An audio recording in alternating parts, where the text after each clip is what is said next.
జై Vasavi. Hi friends, ఈరోజు అమ్మవారి అలంకరణ చూడండి. మీకు అనిపించే ఉంటుంది అష్టలక్ష్మి దేవి అలంకారము. అందుకే అష్టలక్ష్ములతో ఏర్పాటు చేశారు అమ్మవారి అలంకారాన్ని. అలాగే అమ్మవారి గర్భగుడిలో కూడా అలంకరణ చూడండి, చాలా అందంగా ఉంది. అష్టలక్ష్ములు అమ్మవారి చుట్టూ తిరుగుతూ ఉంటే ఆ అమ్మవారి కళ వేరు కదండి friends.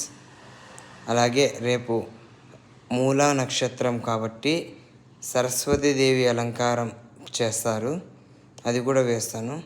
Okay friends, please subscribe Lalu mini videos. Thank you friends.